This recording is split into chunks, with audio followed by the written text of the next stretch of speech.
Hi all, good morning. Welcome to my YouTube channel. So last ವಿಡಿಯೋದಲ್ಲಿ ನಾನು ನಿಮಗೆ ಹೇಳಿದ್ದೆ ಒಂದು ಫಂಕ್ಷನ್ ಇದೆ. ಸೊ ಪಾರ್ಲರಿಗೆ ಐಬ್ರೋ ಮಾಡಿಸ್ಲಿಕ್ಕಂತ ಹೋಗ್ತಾ ಇದ್ದೀನಿ ಅಂತ. ಸೊ ಇದೇ ಫಂಕ್ಷನ್ನು ನಾಮಕರಣ ಸಮಾರಂಭ. ಸೊ ಇದು ಬಂದ್ಬಿಟ್ಟು ನಮ್ಮ ಸತ್ಯಣ್ಣನ ಮಗುದು ನಾಮಕರಣ. ಸತ್ಯಣ್ಣ ಅಂದರೆ ನಮ್ಮ ಮನೇಲೇ ಇದ್ದವರು ಅವರು. ನಮ್ಮ ಮನೇಲಿ ಅವಾಗಿಂದನೂ ಇದ್ದವರು, ನಮ್ಮ ಮನೆ ಮಗಂತರ. ಈಗ ಅವರಿಗೆ ಮದುವೆ ಆದಮೇಲೆ ಸಪ್ರೇಟ್ ಒಂದು ಮನೆ ಮಾಡಿದ್ದೀವಿ. ಅವ್ರದ್ದು ಮಗುದು ನಾಮಕರಣ, ಗಂಡು ಮಗು. ಸೊ 3 ಮಂತ್ಸ್ ಹತ್ತತ್ರ ಆಗ್ತಾ ಇದೆ ಮಗುಗೆ. ಇವತ್ತು ನಾಮಕರಣ ಸಮಾರಂಭ ಇರೋದ್ರಿಂದ ಮಾರ್ನಿಂಗೇ ಎದ್ದೆದ್ದು ನಾನು ನನ್ನ ಮಗಳು ಅಲ್ಲಿಗೆ ಬಂದಿದ್ದೀವಿ. ನೋಡ್ಬೋದು ಇದೇ ಮನೆ. ಎಸ್, ನಮ್ಮ ಮನೆಯಿಂದ ಒಂಚೂರೇ ಚೂರು ದೂರ ಇರೋದು ಇದು. ಈ ಮನೆನ ಸತ್ಯಣ್ಣನೇ ಕಟ್ಟಿರೋದು. ಅವರು ಗಾರೆ ಕೆಲಸ ಮಾಡೋದು. ಎಷ್ಟು ನೀಟಾಗಿ ಕಟ್ಟಿದ್ದಾರೆ ಅಂದರೆ, ಡಬಲ್ ಬೆಡ್ರೂಮ್ ಮನೆ, 2 ಬೆಡ್ರೂಮು, ಒಂದು ಹಾಲು, ಒಂದು ಕಿಚನ್ನು, ಹಿಂದ್ಗಡೆ ಒಂದು ಟಾಯ್ಲೆಟ್ ಬಾತ್ರೂಮು, ಇನ್ನೊಂದು ಲಾಂಗು ಸಣ್ಣ ರೂಮ್ ಥರ ಇದೆ. ನೋಡ್ಬೋದು ಎಷ್ಟು ನೀಟಾಗಿ ಕಟ್ಟಿದ್ದಾರೆ. ಆ್ಯಂಡ್ ಈ ಮನೆಗೆ ಹೆಚ್ಚು ಖರ್ಚು ಸಹ ಆಗಿಲ್ಲ. 10 ಲ್ಯಾಕ್ 12 ಲ್ಯಾಕ್ ಹಾಗೆ ಮನೆ ಖರ್ಚಾಗಿದೆ. ಸೊ ಯಾರಿಗಾದರೂ ಮನೆ ಕಟ್ಟೋದೇನಾದ್ರು ಕಾಂಟ್ಯಾಕ್ಟ್ ಇದೆ, ಪ್ಲೀಸ್ ನನಗೆ DM ಮಾಡಿ, ಇವ್ರ ಕಾಂಟ್ಯಾಕ್ಟ್ ಡೀಟೇಲ್ಸ್ ಕೊಡ್ತೀನಿ. ಕೆಲಸ ಮಾತ್ರ ಸಖತ್ತಾಗಿ ಮಾಡ್ತಾರೆ. ಎಸ್, ಆಲ್ರೆಡಿ ಅಡುಗೆಯವರು ಬಂದು ಅಡುಗೆಯನ್ನೆಲ್ಲ ಶುರು ಮಾಡ್ಕೊಂಡಿದ್ರು. ಇವರೇ ಸತ್ಯಣ್ಣ ಅಂದರೆ ಪೂಜೆ ಮಾಡ್ತಾ ಇದ್ದಾರೆ. ನಾನು ನಿಮಗೆ ಮನೆದು ಒಂದು ಹಾಗೆ ವಿಡಿಯೋ ತೋರಿಸೋಣ ಅಂತ ಮನೆದೆಲ್ಲ ವಿಡಿಯೋ ಮಾಡಿದ್ದೀನಿ. ನೋಡ್ಬೋದು ಮನೆ ಚೆನ್ನಾಗಿದೆ, ಎಷ್ಟು ನೀಟಾಗಿ ಕಟ್ಟಿದ್ದಾರೆ ಅಂತ. ಅಷ್ಟೊತ್ತಿಗೆ ತಿಂಡಿನೂ ಸಹ ರೆಡಿಯಾಗಿತ್ತು. ಫಸ್ಟ್ ನಾನು ನನ್ನ ಮಗಳಿಗೆ ತಿಂಡಿನೇ ತಿನ್ನಿಸ್ಕೊಂಡೆ. ನೆಕ್ಸ್ಟು ನಾವು ಬೇರೆ ಏನಾದ್ರು ಕೆಲಸ ಇದ್ರೆ ಮುಗಿಸ್ಕೊಡೋ ಅಂತ ಇವರು ನಮ್ಮ ಅಡುಗೆ ಭಟ್ರು. ನೋಡಿರ್ಬೋದು, ನಂದು ಸುಮಾರು ವಿಡಿಯೋದಲ್ಲಿ ಇವ್ರನ್ನ ತೋರಿಸಿದ್ದೀನಿ. ಆ್ಯಂಡ್ ನಮ್ಮ ಫ್ಯಾಮಿಲಿ ಕುಕ್ ಅಂತಲೇ ಹೇಳ್ಬೋದು. ಎಲ್ಲ ಫಂಕ್ಷನಿಗೂ ಇವರೇ ಫಿಕ್ಸು. ತಾಯಿ ಮನೇಲಿ ಅಲ್ಲದೆ ಈಗ ಗಂಡನ ಮನೇಲೂ ಸಹ ಇಲ್ಲೇನೇ ಫಂಕ್ಷನ್ ಇದ್ದರೂ ಸಹ ಇವರನ್ನೇ ಕರೆಯೋದು. ಆ್ಯಂಡ್ ಇವರು ನಮ್ಮೂರವರು, ತೀರ್ಥಹಳ್ಳಿ ಹತ್ರದವರು. ಎಸ್, ನೆಕ್ಸ್ಟು ತಿಂಡಿ ಎಲ್ಲ ಮುಗಿಸ್ಕೊಂಡು ನಾವು ಮತ್ತೆ ಮನೆಗೆ ಹೋಗಿದ್ವಿ. ಮನೆಗೆ ಹೋಗಿ ಸ್ವಲ್ಪ ಕೆಲಸ ಇತ್ತು, ಮುಗಿಸ್ಕೊಂಡು ನೆಕ್ಸ್ಟ್ ಅಗೇನ್ ಇಲ್ಲಿ ಬಂದು ನೋಡಬೇಕಾದ್ರೆ ಚಿಕನ್ನು ಎಲ್ಲ ತೊಗೊಂಡು ಬಂದು ಎಲ್ಲ ರೆಡಿ ಆಗ್ತಾ ಇತ್ತು. ಇನ್ನೂ ಟೈಮು ಆಲ್ಮೋಸ್ಟ್ 8 ಏನೋ ಆಗಿತ್ತು ಅಷ್ಟೇ, ಹೆಚ್ಚೇನೋ ಟೈಮ್ ಆಗಿರಲಿಲ್ಲ. ಸೊ ನೆಕ್ಸ್ಟು ಅಡುಗೆಗೆ ಎಲ್ಲ ಪ್ರಿಪ್ರೇಷನ್ ಮಾಡ್ತಾಯಿದ್ರು. ನೋಡ್ಬೋದು ನಾನ್ ವೆಜ್ ಊಟ ಇವತ್ತು. ಚಿಕನ್ ಮಾತ್ರ, ಮಟನ್ ಎಲ್ಲ ಏನೂ ಇಲ್ಲ. ಚಿಕನ್ ಕಬಾಬು ಆ್ಯಂಡ್ ಬೇರೆ ಎಲ್ಲ ಐಟಮ್ಸ್ ಇದೆ. ನೆಕ್ಸ್ಟ್ ನಾವು ಕಷ್ಟಪಟ್ಟು ಒಂದು ರಂಗೋಲಿನ ಹಾಕಿದ್ವಿ. ಕಷ್ಟ ಆದರೂ ಇಷ್ಟಪಟ್ಟು ಹಾಕಿರೋದು. ಹೆಣ್ಮಕ್ಳಾದ್ಮೇಲೆ ರಂಗೋಲಿ ಹಾಕ್ಲಿಕ್ಕೆ ಬರಲೇಬೇಕು. ಆ್ಯಂಡು ಸ್ವಂತ ಬಂದಿಲ್ಲ ಅಂದರೂ ಅಟ್ಲೀಸ್ಟ್ ನೋಡ್ಕೊಂಡಾದರೂ ಹಾಕೋಷ್ಟು ಬರುತ್ತೆ ನನಗೆ, ಬರೋದೇ ಇಲ್ಲ ಅಂತೇನಿಲ್ಲ. ಎಲ್ಲ ಆದಮೇಲೆ ನಾವು ಡೆಕೋರೇಷನ್ ಏನಾದರೂ ಸ್ವಲ್ಪ ಮಾಡೋಣ, ಚೂರು ಏನಾದ್ರು ಲೈಟಾಗಿ ನಮಗೆ ಬಂದಷ್ಟಾದರೂ ಮಾಡೋಣ ಅಂತ ಸತ್ಯಣ್ಣನ ಹತ್ರ ಬಲೂನ್ ತರಿಸಿದ್ವಿ. ನೆಕ್ಸ್ಟು ನಮ್ಮ ಮನೇಲಿ ಬಲೂನು ಊದೋ ಮಷಿನ್ ಇದೆ. ಇದು ಲಾಸ್ಟ್ ಇಯರ್ ನಾವು ನಮ್ಮ ಅತ್ತೆ ಮಾವ ಆ್ಯನಿವರ್ಸರಿ ಟೈಮಲ್ಲಿ ತಂದಿದ್ದು. ಎಮರ್ಜೆನ್ಸಿಗೆ ಬೇಕಾಗತ್ತೆ ಅಂತ ಮನೇಲೇ ತಂದಿಟ್ಕೊಂಡ್ರೆ ಏನಾರು ಈ ಥರದ ಫಂಕ್ಷನ್ ಇದ್ದಾಗ ಯೂಸ್ ಆಗುತ್ತೆ ಇದು. ಸೊ ಎಲ್ಲ ಬಲೂನೆಲ್ಲ ಬೇಗ ಊದಿ ಎಲ್ಲ ಆಯಿತು. ಆದಮೇಲೆ ಒಂದು ಬಲೂನ್ ಡಪ್ಪ ಹೊಡೆದೋಗಕ್ಕೂ ನನ್ನ ಮಗಳದ್ದು ನಾದಸ್ವರ ಶುರು ಆಯಿತು, ಜೋರು ಅಳ್ಳಿಕ್ಕೆ ಶುರು ಮಾಡಿದ್ಲು. ನೆಕ್ಸ್ಟ್ ನಾವು ಡೆಕೋರೇಷನ್ ಮಾಡೋಣ ಅಂತ ನಮ್ಮ ಗಂಡ ಹೆಂಡತಿ ಬ್ರೈನಲ್ಲಿ ಯಾವ ಥರದ್ದೆಲ್ಲ ಯೋಚನೆ ಬರುತ್ತೆ ಎಲ್ಲ ಥರನೂ ಯೂಸ್ ಮಾಡಿದ್ವಿ. ನನ್ನ ಗಂಡ ಏನೋ ಹೊಸ ಸ್ಟೈಲಲ್ಲಿ ಮಾಡ್ತಾ ಇದ್ದಾರೆ. ಸೊ ಅವರೇ ಅಪ್ರಿಸಿಯೇಷನ್ ತಗೋತಾ ಇದ್ರು. ಆ್ಯಂಡ್ ನನಗೆ ಹಾಗೆ ಟೀಸ್ ಮಾಡ್ತಿದ್ರು, ಇಷ್ಟು ಕಷ್ಟಪಡ್ತಿದ್ಯಾ, ನಾನು ನೋಡಿ ಎಷ್ಟು ಈಸಿಯಾಗಿ ಮಾಡ್ತಾಯಿದ್ದೀನಿ ಅಂತ. ನೆಕ್ಸ್ಟ್ ನಾವು ಮೇಲ್ಗಡೆ ಆಲ್ರೆಡಿ ಕರ್ಟನ್ ಹತ್ರನೇ ಡೆಕೋರೇಷನ್ ಮಾಡೋಣ ಚೆನ್ನಾಗಿರುತ್ತೆ ಅಂತ ಕರ್ಟನ್ ಹತ್ರ ಮೇಲೆ ಫುಲ್ ಬಲೂನನ್ನು ಕಟ್ಬಿಟ್ವಿ. ನೆಕ್ಸ್ಟ್ ಒಂದು ದೊಡ್ಡದಾಗಿ ಹಾರ ಥರ ಮಾಡೋಣ, ಹಾರ ಥರ ಮಾಡಿ ಮೇಲೆ ಹಾಕಲಿಕ್ಕೆ ಚೆನ್ನಾಗಿರುತ್ತೆ ಅಂತ ಎಲ್ಲ ರೆಡಿ ಮಾಡ್ಕೋತಾ ಇದ್ದೀವಿ. ಸೊ ನಮಗೆ ಎಷ್ಟು ಬರುತ್ತೆ ಅಷ್ಟೆಲ್ಲ ಡೆಕೋರೇಷನ್ ಮಾಡಿದ್ರೆ ಚೆಂದ. ಮತ್ತು ಡೆಕೋರೇಷನ್ ಕಳಿಸಿದ್ರೆ ಅದಕ್ಕೊಂದು 10,000 ಕೊಡಬೇಕಾಗತ್ತೆ ಅಂತ ನಮಗೆ ಎಷ್ಟು ಬರುತ್ತೋ ಅಷ್ಟರಲ್ಲೇ ಮಾಡೋಣ ಅಂತ ಬಲೂನಲ್ಲಿ ಏನೋ ಒಂದು ಸಾಹಸ ಮಾಡ್ತಾ ಇದ್ದೀವಿ. ದಾರನ ಬಾಗಿಲಿಗೆ ಕಟ್ಕೊಂಡು ಸಪೋರ್ಟಿಗಾಗಿ ಇಟ್ಕೊಂಡು ಬಲೂನ್ನ ಒಂದಕ್ಕೊಂದು ಸುತ್ತಿ ಇದು ಮಾಡ್ಕೋತಾ ಇದ್ದೀವಿ. ಹೆದರಿಕೆ ಬೇರೆ ಎಲ್ಲಿ ಬಲೂನ್ ಹೊರ್ತೋಗುತ್ತೋ ಅಂತ, ಯಾಕಂದರೆ ನಾವು 2 ಪ್ಯಾಕ್ ಬಲೂನ್ ತಂದಿದ್ದಿದ್ದು ಹೆಚ್ಚು ಬೇಡ ಅಂತ. ಹೊಡೆದೋದ್ರೆ ಮತ್ತೆ ತರಲಿಕ್ಕೆ ಟೈಮ್ ಆಗಲ್ಲ ಅನ್ನೋ ರೀಸನ್ನಿಗೆ ಇಷ್ಟು ದೊಡ್ಡ ಹಾರನ ಮಾಡಿ ಮೇಲ್ಗಡೆ ರಾಡಿಗೆ ಕಟ್ಟೋಣ ಅಂದ್ಕೊಂಡ್ವಿ. ಮತ್ತು ಆ ಪ್ಲಾನ್ ಕ್ಯಾನ್ಸಲ್ ಆಗಿ ಆ ಕಡೆ ಈ ಕಡೆ ಕರ್ಟನ್ ಹತ್ರ ಕೆಳಗಡೆ ಜಾರ್ ಬಿಟ್ವಿ. ಹಾಗೆ ನೋಡ್ಬೋದು ಇಷ್ಟನ್ನು ಮಾಡಿದ್ದೀವಿ. ಸೊ ಇದಿಷ್ಟು ಸಿಂಪಲ್ಲಾಗಿ ಆಗುತ್ತೇನೋ ಅಂತ ಮತ್ತೆ ನನ್ನ ಮನೆಗೆ ಹೋಗಿ ಉಳಿದಿರೋ ಡೆಕೋರೇಷನ್ ಐಟಮ್ ಏನಿದೆ ತೊಗೊಂಡು ಬಂದು ಇಷ್ಟೆಲ್ಲ ಸೆಟ್ಟಿಂಗ್ಸ್ ಮಾಡಿಬಿಟ್ಟೆ. ಇದು ನೈಟ್ ಹೊತ್ತಿಗೆ ಬರ್ಡೇ ಪಾರ್ಟಿಗೆಲ್ಲ ಮಾತ್ರ ಸಖತ್ತಾಗಿರುತ್ತೆ. ಅಷ್ಟರೊಳಗೆ ಹೊರಗಡೆ ಅಡುಗೆ ಮನೆ ಈ ಕಡೆಯಿಂದ ಘಮ ಘಮ ಅಂತ ಸ್ಮೆಲ್ ಬರ್ತಿತ್ತು. ಹೋಗಿ ನೋಡಿದ್ರೆ ಚಿಕನ್ ಬೇರೆ ಒಂದು ಕಡೆ ಆಗಿತ್ತು, ಇನ್ನೊಂದು ಕಡೆ ಪಾಯಸ ರೆಡಿ ಆಗ್ತಿತ್ತು, ಆ್ಯಂಡ್ ಇನ್ನೊಂದು ಕಡೆ ಕಬಾಬಿಗೆ ಬೇರೆ ನೆನೆಸಿಟ್ಟಿದ್ರು. ಚಿಕನ್ ಗ್ರೇವಿ ಮಾತ್ರ ಸಖತ್ತಾಗಿ ಸ್ಮೆಲ್ ಬರ್ತಾಯಿತ್ತು. ಆ್ಯಂಡ್ ರಸಮ್ ಸಹ ರೆಡಿಯಾಗಿತ್ತು. ನೆಕ್ಸ್ಟ್ ಓಪನ್ ಮಾಡಿ ನೋಡಿದ್ರೆ ಕಬಾಬಿ ಕಲಿಸಿಟ್ಟಿದ್ರು. ನನಗಂತೂ ಚಿಕನ್ ಅಂದರೆ ತುಂಬ ಇಷ್ಟ, ಅದರಲ್ಲೂ ಕಬಾಬ್ ಅಂದರೆ ಇನ್ನೂ ಸಹ ಇಷ್ಟ. ಎಲ್ಲ ರೆಡಿ ಮಾಡಿಬಿಟ್ಟು ನಾವು ಮನೆಗೆ ಹೋಗಿ ಸ್ನಾನ ಮಾಡ್ಕೊಂಡು ಬರೋಷ್ಟೊತ್ತಿಗೆ ನೆಂಟರೆಲ್ಲ ಆಲ್ರೆಡಿ ಬಂದುಬಿಟ್ಟಿದ್ರು. ನೆಕ್ಸ್ಟ್ ನಾವು ಟಪ ಅಂತ ಬಂದುಬಿಟ್ಟು ಒಂದು ಪೂಜೆನ ಮಾಡಿಬಿಟ್ವಿ. ನಾನು ಸ್ಯಾರಿ ಎಲ್ಲ ಉಟ್ಕೊಂಡು ಏನೇನೋ ರೆಡಿ ಆಗಬೇಕಂತ ಪ್ರಿಪ್ರೇಷನ್ ಆಗಿದೆ. ಬಟ್ ಬೇಗ ಬಂದಿರೋದಕ್ಕೆ ಕಾರಣ ನನಗೇನೂ ಆಗಿಲ್ಲ.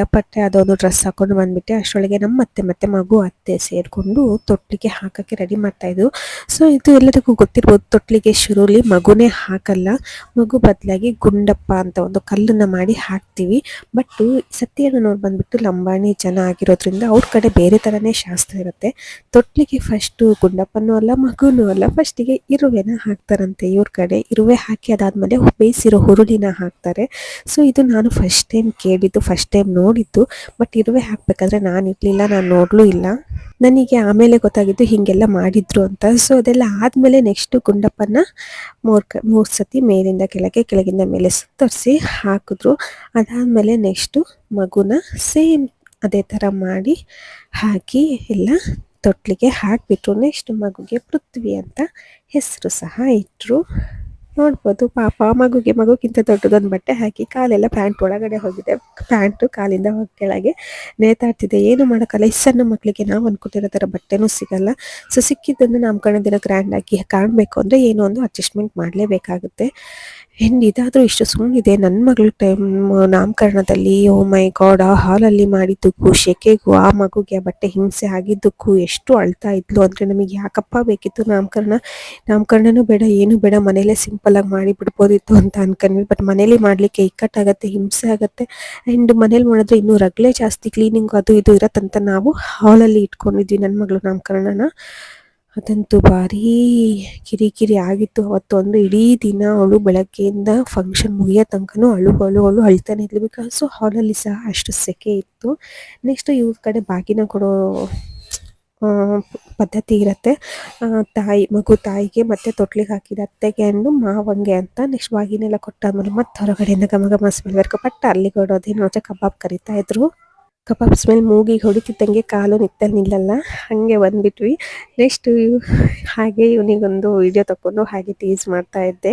ಕಾಣಲ್ಲ ಅಂತ ನನ್ನ ಫೇಸಿಂದ ಫೋಕಸ್ ಕೊಡ್ತಿದ್ದೆ ಅನ್ನೋ ರೀಸನ್ನಿಗೆ ಏನೋ ತಮಾಷೆ ಆಗಿ ಮಾತಾಡ್ತಾ ಇದ್ವಿ. ನೆಕ್ಸ್ಟು ನಾವು ಮಗುವಂತ ಒಂದು ಬಟ್ಟೆ ಹಾಗೆ ಬೇರೆನೋ ಗಿಫ್ಟ್ ಕೊಟ್ಟು ತಂದಿದ್ವಿ. ಅದನ್ನೆಲ್ಲ ಕೊಡೋಣ ಅಂತ ತೊಟ್ಲ ಹತ್ರ ಹೋದರೆ ಮಗು ನೋಡಿಬಿಟ್ರೆ ಒಂದು ಸೈಡ್ ವಾರೆ ಆಗಿಬಿಟ್ಟಿತ್ತು ಆ್ಯಂಡ್ ಅಳ್ತಾನೂ ಇತ್ತು. ಆಮೇಲೆ ಮಗು ಹತ್ರ ಕೊಡ್ಲಿಕ್ಕೆ ಆಗೋದು ಇಲ್ಲ ಅಂತ ನೆಕ್ಸ್ಟು ಮಗು ಅಮ್ಮನ ಹತ್ರ ಕೊಟ್ವಿ. ಮಗು ಸೈಡಿಗೆ ಹೋಗಿಬಿಟ್ಟಿತ್ತು, ಯಾಕಂದರೆ ಅದು ಬ್ಯಾಲೆನ್ಸ್ ಆಗ್ತಿರಲಿಲ್ಲ. ಇನ್ನು ಸಣ್ಣ ಮಗು ಆಗಿರೋದ್ರಿಂದ ಅದಕ್ಕೆ ಬ್ಯಾಲೆನ್ಸ್ ಮಾಡಲಿಕ್ಕೂ ಗೊತ್ತಾಗಲ್ಲ ಆ್ಯಂಡ್ ಒಂದು ಮೂಲೆಯಿಂದ ಇನ್ನೊಂದು ಮೂಲೆಗೆ ಆ ಕಡೆ ಹೋಗ್ಲಿಕ್ಕೂ ಗೊತ್ತಾಗಲ್ಲ. ಇನ್ನು 3 months ಅಲ್ವಾ. ಸೊ ಹೇಳೋದ್ನೆಲ್ಲ ಸ್ಯಾರಿ ಉಡಬೇಕು ಅಂತ ಏನೋ ಪ್ಲಾನ್ ಮಾಡ್ಕೊಂಡಿದ್ದೆ. ಯಾವುದೋ ಅರ್ಜೆಂಟಿಗೆ ಯಾವುದೋ ಒಂದು ಬಟ್ಟೆ ಸಿಕ್ತು ಅಂತ ಅದನ್ನೇ ಹಾಕೊಂಡು ರಪ್ ಅಂತ ಬಂದುಬಿಟ್ವಿ. ನೆಕ್ಸ್ಟು ಈ ಥರ ಎಲ್ಲ ನಮ್ಮದ್ರಲ್ಲಿ ಶಾಸ್ತ್ರ ಮಾಡಲ್ಲ. ಏನು ಇದರಲ್ಲಿ ಗಿಫ್ಟ್ ಏನು ತಂದಿದ್ವಿ ಅದನ್ನು ತಾಯಿ ಕೈಗೆ ಕೊಟ್ಟು ಅವರಿಗೆ ಅರಿಶಿನ ಕುಂಕುಮ ಎಲ್ಲ ಇಟ್ಟು ಅಕ್ಷತೆ ಹಾಕಿ ಆಶೀರ್ವಾದ ಮಾಡಬೇಕು. ಬಟ್ ನಮ್ಮದ್ರಲ್ಲಿ ಏನೋ ತಂದ ಕೊಟ್ಟ ಉಂಡ ಹೋದ ಆ ಥರ ಇರುತ್ತೆ. ಬಟ್ ಒಂದೊಂದರಲ್ಲಿ ಒಂದೊಂದು ಥರ ಶಾಸ್ತ್ರ, ಎಲ್ಲದಕ್ಕೂ ನಾವು ರೆಸ್ಪೆಕ್ಟ್ ಕೊಡಲೇಬೇಕು. ಅವ್ರವ್ರ ಶಾಸ್ತ್ರ ಅವ್ರವರಿಗೆ ಸರಿ ಇದ್ದೇ ಇರುತ್ತೆ ಆ್ಯಂಡ್ ಕರೆಕ್ಟ್ ಇದ್ದೇ ಇರುತ್ತೆ. ಆ್ಯಂಡ್ ನಮ್ಮ ಅತ್ತೆನೂ ಸಹ ಅರಿಶಿನ ಕುಂಕುಮ ಎಲ್ಲ ಹಾಕಿ ಅಕ್ಷತೆನ ಕೊಟ್ಟು ಆಶೀರ್ವಾದ ಮಾಡ್ತಾ ಇದ್ದಾರೆ ನೋಡ್ಬೋದು. ಆ್ಯಂಡ್ ಅವರೇನೋ ಒಂದು ಗಿಫ್ಟ್ ಕೊಟ್ಟು ತಂದಿದ್ರು, ಬೆಳ್ಳಿದು ಲೋಟ, ಅದನ್ನು ಕೊಟ್ಟು ಆಶೀರ್ವಾದ ಮಾಡಿದ್ರು. ನೆಕ್ಸ್ಟ್ ಊಟ ಟೈಮ್ ಸಹ ಆಗಿರೋದ್ರಿಂದ ಹೊರಗಡೆ ರೋಡಲ್ಲಿ ಟೇಬಲ್ ಎಲ್ಲ ಹಾಕಿ ಶಾಮಿಯಾನೂ ಹಾಕಿದ್ರು, ಎಲ್ಲರಿಗೂ ಊಟನೂ ಕೊಟ್ಬಿಟ್ರು. ನೆಕ್ಸ್ಟ್ ನಾನು ನನ್ನ ಮಗಳಿಗೆ ತಿನ್ಸೋಣ ಅಂತ ಅವನ್ನ ಎಲ್ಲ ಹಾಕೊಂಡು ರೆಡಿ ಮಾಡಿಕೊಂಡು ಬರೋಷ್ಟೊತ್ತಿಗೆ ಅವಳೇನೋ ಚಿಚ್ಚಿ ಅಂದು ಅನ್ನೋ ರೀಸನಿಗೆ ನನ್ನ ಹಸ್ಬೆಂಡ್ ಆಲ್ರೆಡಿ ಅವ್ರ ಕೈಗೆ ಒಂದು ಕಬಾಬ್ ಪೀಸನ್ನು ಕೊಟ್ಟು ಕೂರಿಸಿದ್ರು. ಅವಳಿಗೆ ಒಂದ್ಸತಿ ಏನಾದ್ರು ನಾನ್ ವೆಜ್ ಕಬಾಬು ಇಂಥದ್ದೇನಾದ್ರು ಕೊಟ್ಬಿಟ್ರೆ ನೆಕ್ಸ್ಟ್ ಅನ್ನ ತಿನ್ನಲ್ಲ. ನಾನು ಎಷ್ಟು ಕಂಟ್ರೋಲ್ ಮಾಡಿಕೊಂಡು ಇದು ಮಾಡಿರ್ತೀನಿ, ಆ ಗ್ಯಾಪಲ್ಲಿ ಯಾರು ಇನ್ನೊಂದು ಕೊಟ್ಬಿಡ್ತಾರೆ. ಇನ್ನೇನು ಮಾಡೋದು, ಅದನ್ನು ತಿನ್ನೋ ತನಕ ಕಾಯ್ತಾ ಕೂತೆ. ಎಲ್ಲ ತಿಂದು ಆದಮೇಲೆ ನೆಕ್ಸ್ಟ್ ನಾನು ಇವ್ರನ್ನ ತೋರಿಸ್ಕೊಂಡು ಹೆದರ್ಸ್ಕೊಂಡು ಒಂಚೂರು ಊಟನೂ ಮಾಡಿಸ್ದೆ. ನೆಕ್ಸ್ಟ್ ನಮ್ಮ ಅಡಿಕೆ ಸಲ್ತದವರು ಎಲ್ಲ ಬಂದು ಊಟ ಮಾಡ್ತಾ ಇರ್ಬೋದು. ಅವ್ರಿಗಿನ್ನೂ ಟೇಬಲ್ ಖಾಲಿ ಆಗೋಷ್ಟೊತ್ತಿಗೆ ಊಟ ಹಾಕಕ್ಕೆ ಲೇಟ್ ಆಗುತ್ತೆ ಅನ್ನೋ ರೀಸನಿಗೆ ಆ ಕಡೆನೇ ಬಫೆಟ್ಟಲ್ಲಿ ಕೊಟ್ಬಿಟ್ರು. ಎಲ್ಲ ನೋಡ್ಬೋದು, ಎಲ್ಲ ತಿಂತಾ ಕುತ್ಕೊಂಡಿದ್ದಾರೆ. ಆ್ಯಂಡ್ ಇದು ನಮ್ಮ ಮನೆಯಿಂದ ನೆಕ್ಸ್ಟ್ ಇರೋ ಬೀದಿ. ಇಲ್ಲಿಂದ ಚೂರು ಹಿಂಗೆ ಹೋಗಿ ಟರ್ನ್ ಆಗಿಬಿಟ್ರೆ ನಮ್ಮ ಮನೆ ಬೀದಿ ಸಿಗುತ್ತೆ.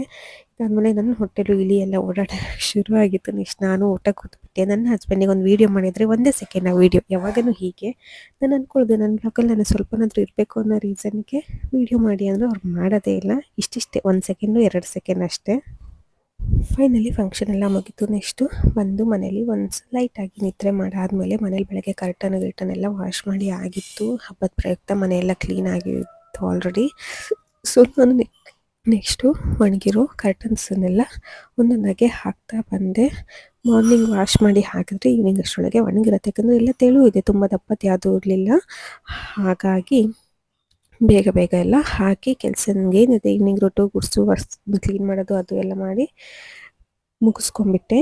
ಅದಾದಮೇಲೆ ನಾನು ಮೊನ್ನೆನೇ ಕಾಳುಗಳನ್ನು ಮೊಳಕೆ ಕಟ್ಟಕ್ಕೆ ನೆನೆಸಿ ಹಾಗೆ ಬಟ್ಟೆಲ್ಲೇ ಸುತ್ತಿಟ್ಟಿದ್ದೆ. ಯಾವ್ಯಾವ ಥರ ಕಾಳು ಸಿಕ್ಕಿತ್ತು ಎಲ್ಲದನ್ನು ಹಾಕಿಟ್ಟಿದ್ದೆ. ಕಡಲೆಕಾಳಾಗಿರ್ಬೋದು, ಹೆಸರು ಕಾಳು, ನೆಕ್ಸ್ಟು ಅಲಸಂದೆ ಕಾಳು, ಹಾಗೆ ಸ್ವಲ್ಪ ಶೇಂಗಾ ಕಾಳನ್ನ ಹಾಕಿ ಮೊಳಕೆ ಬರಿಸಿಟ್ಟಿದ್ದೆ. ಸೊ ಈಗ ಅದನ್ನು ಲೈಟಾಗಿ ಒಂದು ಒಗ್ಗರಣೆ ಕೊಟ್ಕೊಂಡು ತಿನ್ನೋಣ ಅಂತ, ಏನಿಲ್ಲ ಸ್ವಲ್ಪ ಸ್ವಲ್ಪ ಸಾಸಿವೆ ಹಾಗೆ ಒಂದೆರಡು ಕರಿಬೇವಿನ ಸೊಪ್ಪು, ಒಂದೇ ಒಂದು ಹಸಿಮೆಣಸು, ಸ್ವಲ್ಪ ಈರುಳ್ಳಿ, ಅರಿಶಿನ ಪುಡಿ, ಉಪ್ಪು ಹಾಕಿ ನೀಟಾಗಿ ಬೇಯಿಸ್ಕೊಂಡು ಮೇಲ್ಗಡೆ ಸ್ವಲ್ಪ ಕೊತ್ತಂಬರಿ ಸೊಪ್ಪು ಹಾಕಿ ನೆಕ್ಸ್ಟ್ ಬೇಯಿಸಿರೋ ಕಾರ್ನ್ ಇತ್ತು, ಕಾರ್ನನ್ನು ಹಾಕಿ ಮಿಕ್ಸ್ ಮಾಡಿಕೊಂಡೆ. ಕಾಳುಗಳು ಬೇಯಿಸಿರೋದೇನಿದೆ ತುಂಬ ಪ್ರೋಟೀನು ಆ್ಯಂಡ್ ಹೆಲ್ತಿಗೆ ತುಂಬ ಒಳ್ಳೆಯದು ಆ್ಯಂಡ್ ಲೋ ಕ್ಯಾಲರೀಸ್ ಫುಡ್ಡು. ಯಾರೇ ಡಯಟ್ ಮಾಡಲಿಕ್ಕೆ ಇಷ್ಟಪಡ್ತೀರೋ ಅವರೆಲ್ಲ ಮಾಡ್ಬೋದು. ಅದಾದಮೇಲೆ ನೆಕ್ಸ್ಟು ಸೌತೆಕಾಯಿ ಕ್ಯಾರೆಟನ್ನು ಮೇಲ್ಗಡೆ ಸಿಪ್ಪೆ ಎಲ್ಲ ತಕ್ಕೊಂಡು ಅದನ್ನು ಸ್ಲೈಸ್ ಆಗಿ ಈ ಥರ ತಕ್ಕೊಂಡು ಕಟ್ ಮಾಡ್ಕೊಂಡಿದ್ದೀನಿ. ಅದ್ರ ಮೇಲೆ ಡ್ರೆಸ್ಸಿಂಗಿಗೆ ಅಂತ ಸ್ವಲ್ಪ ಮೊಸರು, ಸ್ವಲ್ಪ ಪೆಪ್ಪರ್ ಪೌಡರು, ಹಾಗೆ ಒಂಚೂರೇ ಚೂರು ಉಪ್ಪು ಹಾಕೊಂಡು ನೀಟಾಗಿ ಮಿಕ್ಸ್ ಮಾಡ್ಕೊಂಡಿದ್ದೀನಿ. ಮಧ್ಯಾಹ್ನ ಊಟ ಹೆವಿ ಆಗಿರೋದ್ರಿಂದ ಇವತ್ತಿಗೆ ನನ್ನ ಊಟ ಇಷ್ಟೇ.